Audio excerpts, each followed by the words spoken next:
The real simple story here is that North American energy production is growing dramatically. You all know that, and it's coming out of the ground in places where it's not being used. So it needs to get from one place to the other. It needs to get processed. We've got huge growth in kind of the middle of the continent, and then over in the shales here with the Marcellus and Utica.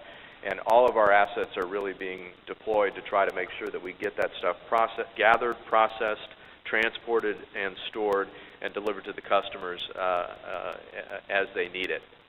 So the other big story here, I think, on the natural gas side is because, again, of all that North American energy production, exports are becoming a bigger and bigger deal. We are now exporting gas to Canada. We have a project to export more. We're exporting a significant amount to Mexico. Kinder Morgan alone is exporting through its infrastructure about 1.9 BCF a day.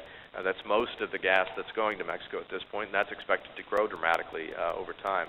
And then we have one liquefaction project already at our Elba Island facility. We have another one we're still working on Gulf. But then this whole pipeline network also feeds into the other parties who have those, whether it's at Freeport or at Sabine.